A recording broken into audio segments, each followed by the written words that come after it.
Hello and welcome to 110 Yards, the football coaching podcast. I'm Coach Aaron Page, a Canadian coaching football in Denmark, American football in Denmark.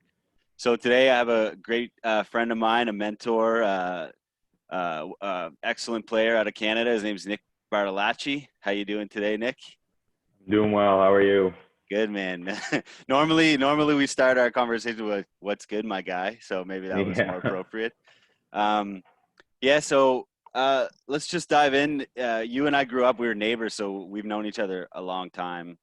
Um, how'd you get involved with the game? I know your dad played for St. Mary's, so that obviously had a part in it, but just talk me through Yeah. like when you started to play.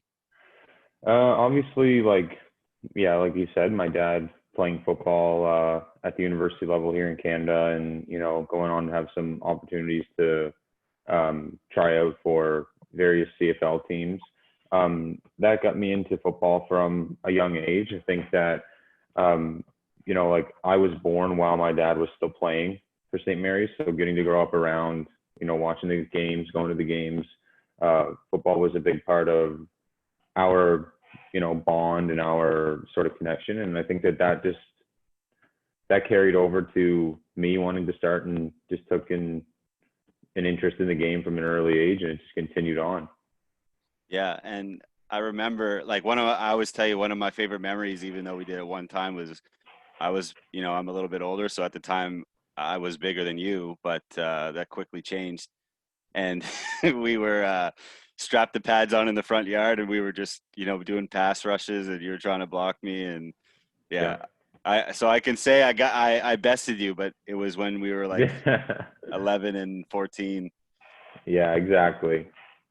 And so he played offensive line, um, and we came up through one of the best programs in Nova Scotia, I want to say, the Timberley Titans and Sir John A. Flames.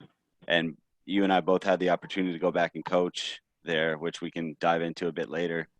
But playing O-line, that's a position that I feel like is overlooked in more than one way. And it's hard to get good coaching, and also like the nuances of playing that position are extreme. So if you want to dive into your journey with that.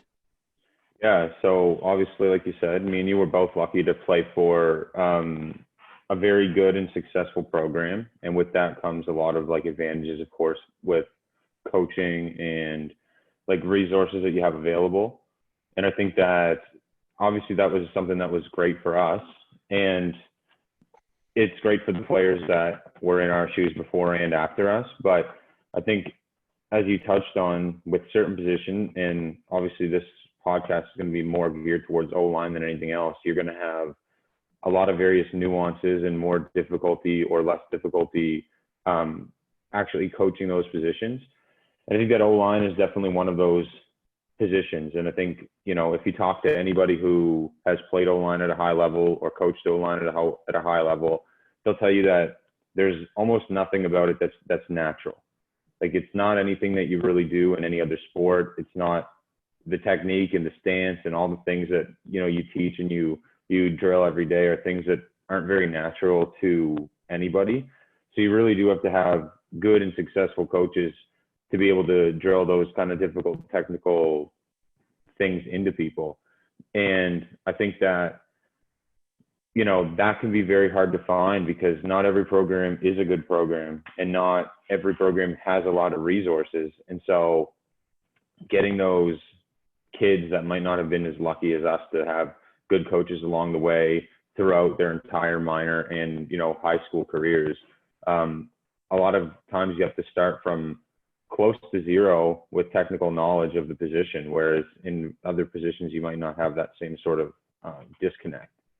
Yeah, and I think like kind of where you're going with this, with some positions, like I'll use receivers because it's one I know a little bit better, is as far as scheme wise goes, you can sort of take cookie cutter plays and what something you might see on TV and plug it in at basically any level. But when you get to offensive line, you want to run a trap or a pull like power G. Well, there's a lot more that goes into that than just the lines on the page, and depending on the front and what have you, like it's just you can't plug and play with some plays like you can in the secondary, for example. Yeah, I think that's exactly right. I think that obviously between receivers and different positional groups and skill groups like that too, you're going to have a difficult time kind of coaching up more difficult like concepts and trying to teach guys how to do more nuanced things like stemming and sticking routes and all that kind of thing. But I think to your point with O-line is that it's so integral to a playbook to try and run a scheme that fits with your O-line, because not every O-line is going to be a zone blocking O-line, no matter how much the OC wants them to be. And you're going to spend a lot of time, basically bashing your head against the wall, trying to get these guys to do something they just can't do, or vice versa. If you want to be a power gap run scheme team and you just don't have the guys to do that, you can't just decide that because you saw a nice play on TV that Notre Dame ran a gap scheme or Alabama ran a zone scheme, you know what I mean, that you can plug that in, because it's just not the nature of offensive line. It's very subjective to the group you have. And I think that that's why a good O-line coach needs to be resourceful enough to know how to teach different schemes and different techniques. And also offensive coordinators have to be open enough to hearing that feedback from an O-line group and from an O-line coach as well. Yeah, and that's something that I brought up before that I wanted to talk to you about, like that disconnect sometimes. Even myself, when I first started coaching offenses in Europe, and like demanding that the O-line do something that was just near impossible for them to do, and because it made sense to me on paper, I couldn't believe that that this couldn't happen. I didn't understand why the play was getting blown up, or and I think, like from what I've seen at a lot of levels, it's not just in Europe, it's in high school, it's in university level in the States and in Canada, that there's a slight disconnect sometimes between OCs and what their offensive line like can actually perform. And so it's like, how do you find that a way to connect the two? Yeah, I think so. For instance, I think that there's this idea out there in football circles that O-line is extremely important, but that it's extremely simple, and it's just big fat guys running into other big fat guys. And it does look like that to an untrained eye, like to somebody who doesn't really know what's going on in the box. It definitely looks that way when you're just watching film or you're just watching a football game and you don't really know the nuances of what's happening. And I think that, I'll just use something from my past as a player. And we had a coach that got very, very upset at one point in time and wasn't understanding why something wasn't working or why certain questions were being asked, and basically just screamed at the O-line that it's just blocking on a 45-degree angle. Just take a 45-degree step and block the guy in front of you. And to anybody that's played O-line, they know how ridiculous of a statement that really is. Yeah. And it's almost comical, and that for that reason, I'm not going to call anybody out by name of who said that, but I do think that to anybody that's listened to this podcast that's played or coached at any level above minor football at O-line, they understand the hilarity of that statement. And I think that that's an illustration of what we're dealing with as far as the disconnect. And I think that that's because, like anything else, I mean, like we talked earlier, just briefly touched on like the nuances on even one route for a receiver, like the difference between running a go and obviously in Canada with a run up, running a go or a seam with a run up, that you get to stem and stick the route and break it either outside release or inside release. And if the ball is coming outside shoulder or inside shoulder, like there's all types of little nuances. It's not just running in a straight line. Yeah. And blocking is not just running into the guy in front of you. There's a lot of nuance and a lot of technique, and you have to be on a certain side of the man. You have to have hand placement at a certain side. Your head needs to be in a certain place. It's very intricate and very complicated. And I think that needs to be highlighted more in more common circles of football, not just offensive line circles. Yeah. And I think the next point I want to bring up with that is you can talk about the importance of communication on the line and having a few tools, like you like to say, tools in the toolbox. So for coaches that are listening, it's like you have your general scheme, but then you have a few different techniques your O-line can use basically on their own terms within the play to make it more effective for them. Even if it may not be the exact right decision, at least they feel like they have some ownership of the position and they're not just robots out there, like you said, big fat guys running into each other. So, like, should more teams be stressing the importance of communication on the line and those minor adjustments within the scheme? Yeah, I think for sure. Like, we said it's our job. You've heard me say this. We've coached together. That it's my job as an O-line coach to teach my guys the techniques and to give them tools to keep in their toolbox. And whether or not they use those tools is up to them, because ultimately they're the ones playing the game. And I think that coaches sometimes, and myself included, has been guilty of this. You see your players as the scheme sometimes, and you forget that they have individual strengths and weaknesses as players, right? And I think that giving them more options or more tools to use and different technical skill sets allows them to implement those skill sets in ways that will help the scheme run better. And so I think giving them the freedom to, just not to get deep into like what the terminology means or anything, but giving them the opportunity to do a scoop block, or giving the guys the opportunity to do a fold block or a serial call or anything like that, is an advantage that you give your line for each other to help, like for one another to help out with the guy beside him. Because, sometimes the guy isn't going to be comfortable down blocking to a 3-tech, or sometimes the guy is going to need help on a double team, and they're going to need that call and that tool to help them out. Right. Right. And I think that's why not only do you need to give them those tools, but you have to give them the freedom, and you have to give them the time and the effort on your part to allow them to know how to actually use those techniques too. Right. Right. And that comes with reps and training. And so I'm going to just bring it back a little bit. When you first joined football as a young guy, and coaches that coach young players, or even if there's young players listening that are at the O-line position, it's not the most prolific at a glance. Like you said, if you're just starting football, you see the big guys bumping into each other and you're going, well, they don't score touchdowns. They don't get to do anything like that. Was there, how did that feel for you starting out? And was there a pivotal moment where you said to yourself, like, man, this position's actually, like, there's more to it than meets the eye. And I really love, blocking and helping my guys score touchdowns. Yeah, for sure. So I think that there's definitely always, and I don't like to speak in absolutes, but I think that there's always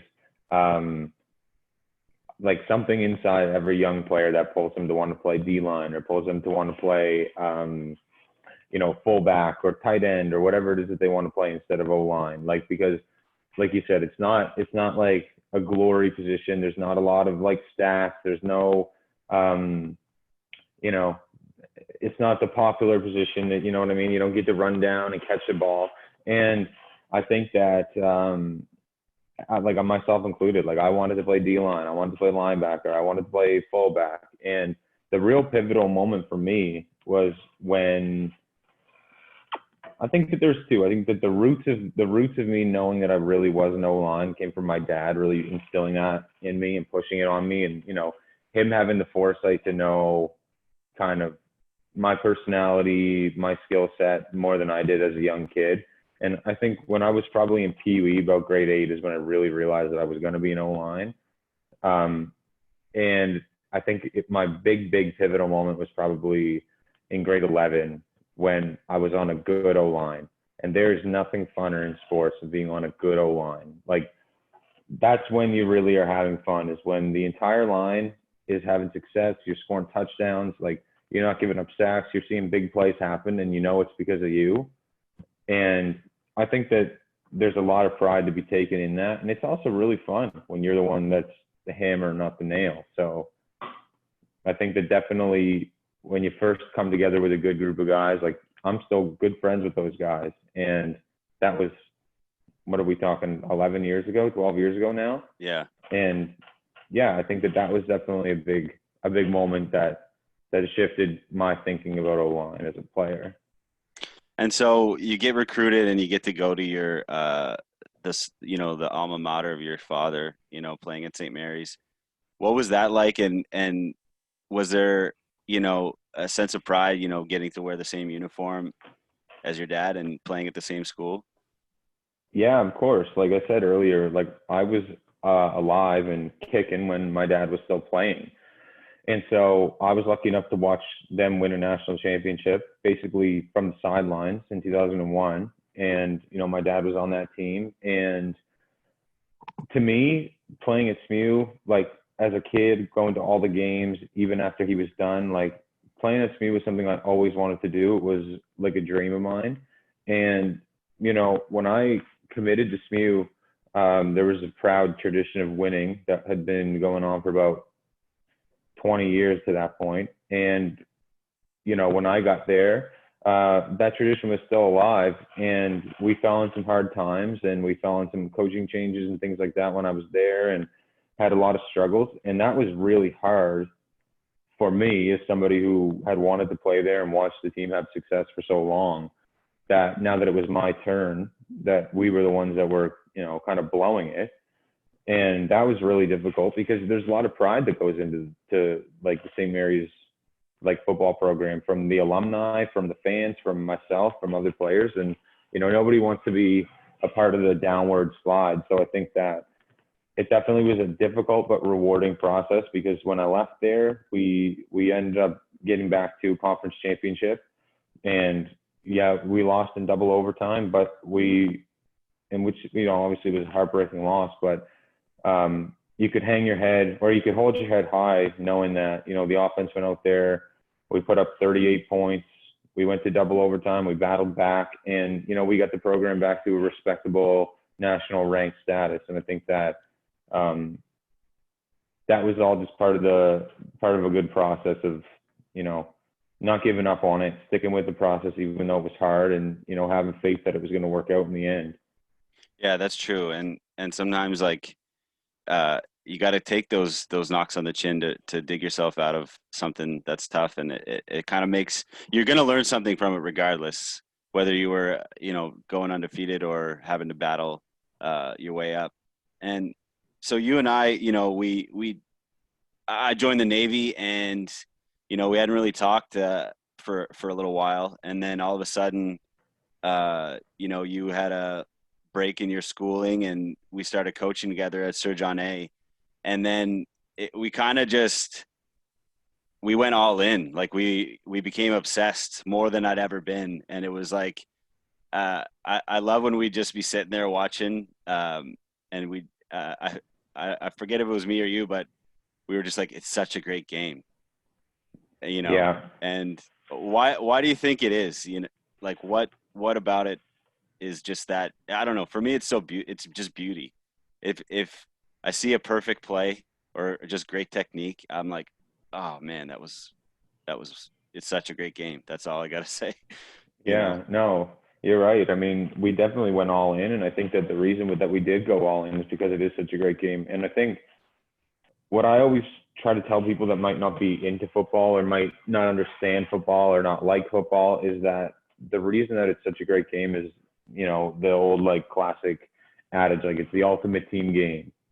And I think that reigns really true, because there's no sport like football where, I know in the NFL, it's like a 53-man roster. In the CFL, I think it's like a 47-man, or, in college, depending on if you're NCAA or Usports, it's a different number, but it's a large number of guys and girls that come together and, have to really unite for a common goal.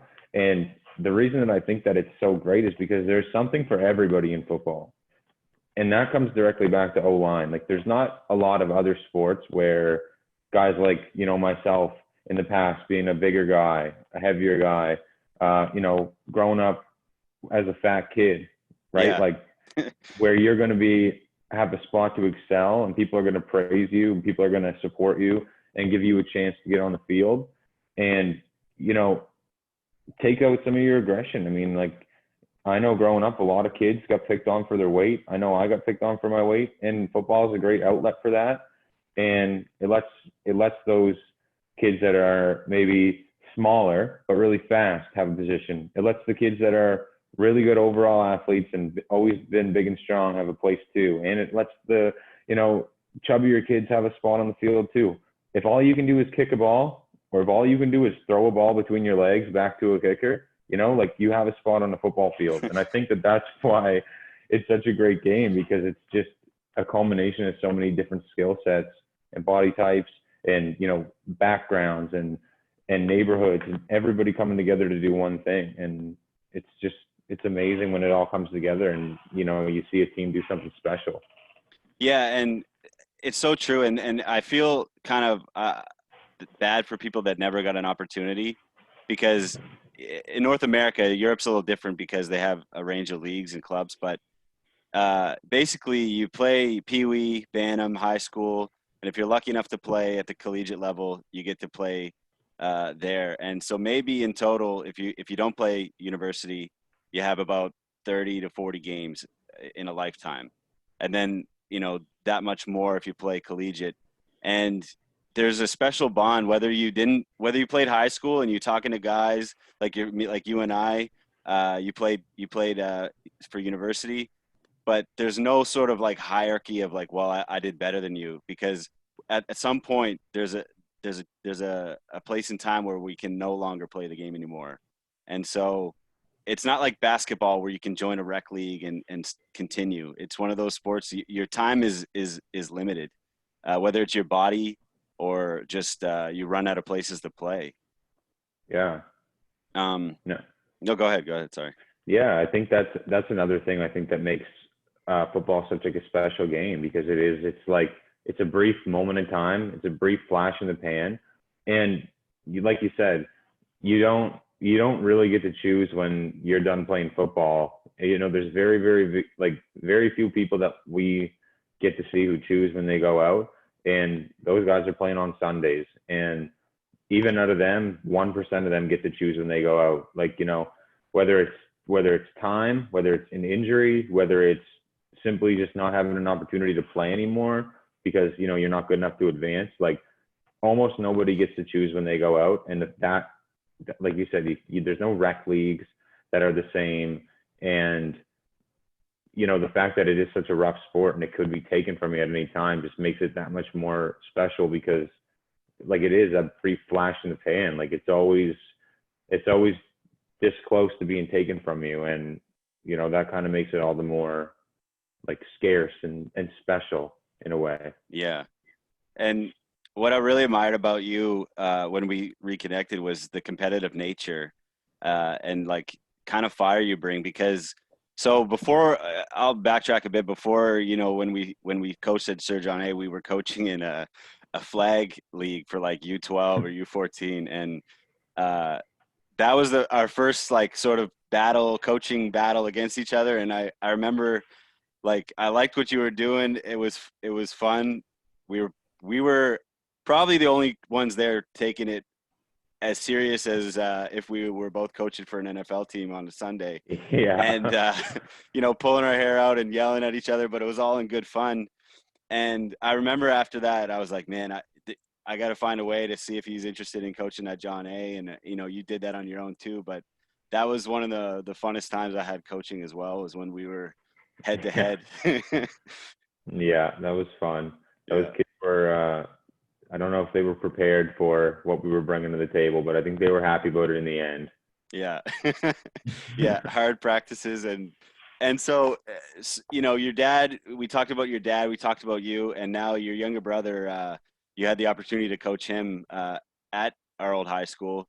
And what was that like? And he's playing offensive line as well. So Yeah. what's it like, to see a younger brother and be able to mentor him through the sport that we both love? I mean, it's great, man. And obviously he's having success on his own, and that has obviously a little bit to do with me as his coach and, as his brother. But I think, like, I want to start off by saying for sure that success is all the it has all to do with him and what he's putting in, and it has nothing to do with me. And any of those awards have nothing to do with me. I just want to put that out there to the world. There was no, didn't even know that it was happening, Yeah. and I'm extremely proud of him. I'm extremely happy for him, and if he sticks with it, he's got a shot to be a lot better than I was. I mean, he's already leaps and bounds ahead of me where I was at his age, and no, it just brings a lot of pride, and mostly when you're talking about your siblings or I imagine it'd be the same if you had kids or whatever, or your friends, you want to see them do well at whatever it is they're doing, right? And obviously I have a special connection with football and other sports, and I love sports, I love football, but I'm just happy and proud to see him excelling and committing to whatever it is that he's doing, and football happens to be that thing, and it's great because it's something that I can definitely like take a mutual interest in with him. And especially as an O-lineman, there's a lot of conversations we're going to get to have that people are going to think we're speaking a different language, but Yeah, that's true. it's all been good. Yeah. And so I'm really hard on the Euro guys over here that I see that have potential to play at the collegiate level, and I try to steer them a little bit towards CIS football because with the CFL they have a new international spot. So if there's a guy who's got some fight in him, why not? I always say why not put yourself in a Canadian school in the Canadian game and be right under the noses of CFL scouts, to occupy that international position.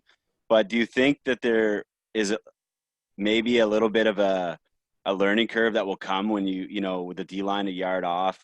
It makes some things simpler, but also, do you think is it as difficult as they might assume it to be, or will it be a much smoother transition, to a different kind of game like that?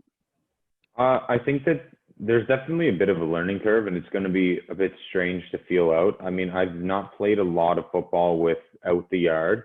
I have played a couple times in a couple various like Team Canada things, Team Canada camps where there was no yard. And I think that for interior offensive linemen, for sure, having the no yard there is a massive advantage, in my opinion. And some people can disagree with that, but if you're an O lineman who gets off the ball, knowing the snap count, not having to wait and not having to take that extra step to get your hands on a guy is massive. Like I loved it. I wish that we could have played with no yard all the time. But I think that as a tackle, it's a lot more difficult because you're dealing with different amounts of space. And especially with pass rush, you're dealing with a guy that's, basically right in front of you instead of having that extra step till he gets there. But I mean, you can bow and you can do all those different things to try to get that yard as a tackle. So I think that the point being is that there is definitely a learning curve and there's definitely some difference.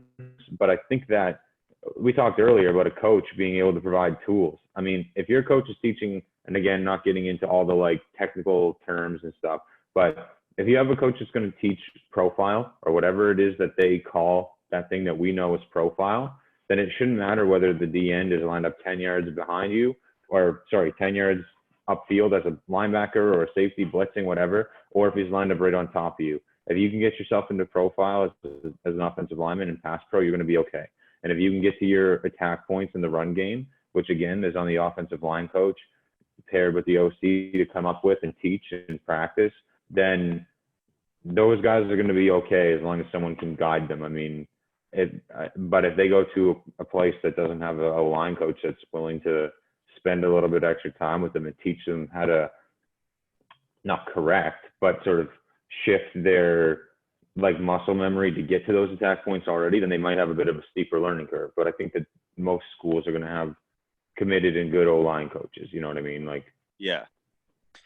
And just to, I guess in closing here, there's a couple things like I wanted to touch on as well is like what do you see as, how do we get basically the old and out with the old and in with the new, as far as like some of the problems you see with the game and some of the old mentalities that still kind of stick around in football, and it just seems like that you can never shake them because anytime you want something new and it may not work the first time or no one understands it, they're like, okay, we just gotta establish the run and just all these things that make no sense basically. And you and I, Yeah. our favorite turn of phrase, shoving sand up a flea's ass. Yeah, how do exactly. how do we escape that and get on to something that makes sense? Yeah.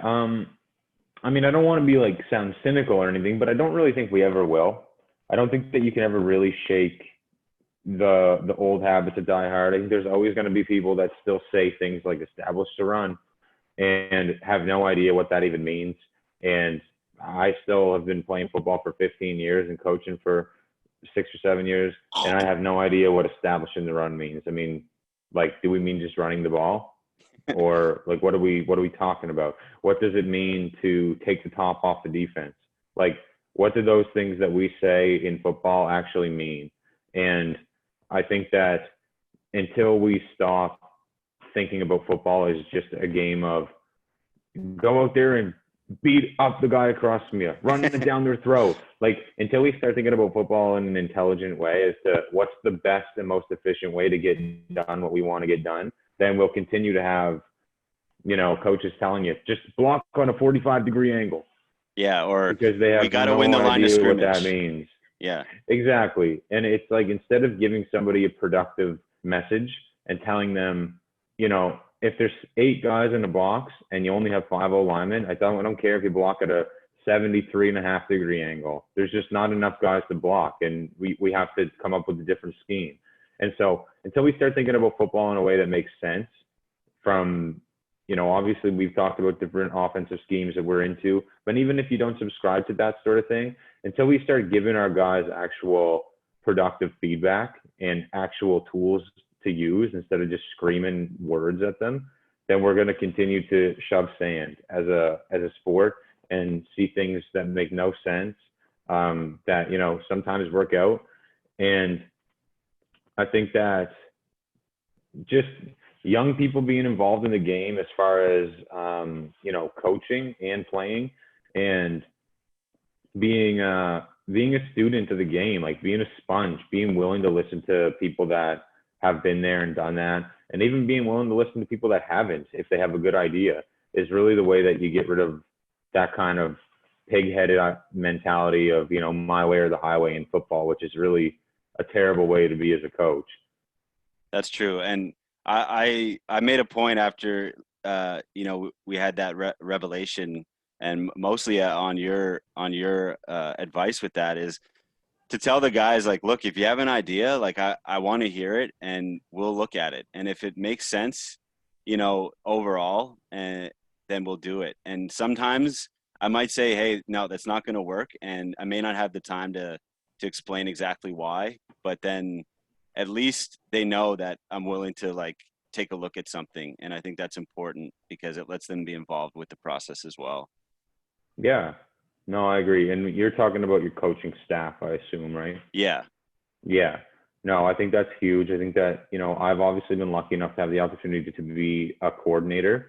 And I've coordinated for people that, with various other programs that, were very not accepting of, I don't know how I should say this. I've definitely enjoyed the time that we had at John A with our staff, like, all those guys that were there, like, Fitz, myself, you, Will, all those guys that were there with us doing the offense were great because we had a great relationship between us where if somebody had an idea, everybody was willing to listen to it and we would bounce it around, kick it around. And I think that's a great way to be, because if all of us see an idea and none of us can find something wrong with it, then it's probably a good idea. And if somebody puts an idea out there, myself included, and somebody says, well, what about this? And what about that? And we say, yeah, that's probably not a good idea. And so having that mutual kind of like respect for each other's opinions, and also that ability to be honest with each other, to tell people, like, I think this is a shit idea and this is why, because all it's going to take is them to do whatever and the whole play is, you know what I mean? Yeah. I think that stuff is very important, and it goes a long way to what we were saying about, stopping doing nonsensical things in football, because when one guy is just drawing stuff on a board, like I never drew a play in my life on a board that wasn't a touchdown. Yeah, same. You know, Every play on so paper scores. exactly. So I mean, if you're not kicking those ideas around with a group of guys you trust, or even someone that's not on your staff, like me and you are always kicking ideas around. Like that's very important, and that like free flow exchange of Yeah. ideas regarding football is huge for all that stuff. What I loved about that was it'd be like 3 a.m. and I'd get a screenshot of like something drawn up or vice versa. It's like sometimes I swear, dude, I'm laying in bed and I'm like, I'm all good. My day was good. I looked at some film that this was like a week ago here. And then I like lay down and then boom, this 3-3 stack pops into my head again. And I'm like, okay, I'm not going to sleep until I can figure this out. And so Yeah. I'm like, I don't know if there's a show out called The Queen's Gambit, and this girl's laying on her bed looking at chess pieces move around. She's like a chess prodigy. That's Yeah. literally me. I'm seeing the line, like, and I'm like, okay, down block here. No, that's fucked because the guy's gonna Yeah. fly in. So I think guys that want to come up in this you need to be obsessed, and you need to have moments like that. And someone, you made a good point. You need to have people you can bounce ideas off to tell you that no, that's not that good, or hey, that's a good idea. And yeah, I think I don't know, man. I love football. So we talked about the pivotal moment that made you like really enjoy being an O-lineman, but another point I wanted to ask you, do you have a favorite moment just in general? It doesn't have to be on the field. Just something that was why you love the game in the sense of like your favorite memory of football, whether that be university, high school, or even Pee-wee. Yeah. Honestly, I would love to say it was winning the championship, but I think that it was probably, when I think back and I think about like a good feeling, a great feeling, was when my grade 12 year in high school, just the overwhelming beatdown that we put on CPA in the semifinal, and just the demoralization of that team that started up front with our O-line. And anybody that played on that team, on either of those teams, if they're keeping it honest, will tell you what a true and utter spirit stealing of a game that was, in the mud at Sir John A. And yeah, I don't think that any of those guys want any problems with any of us ever since.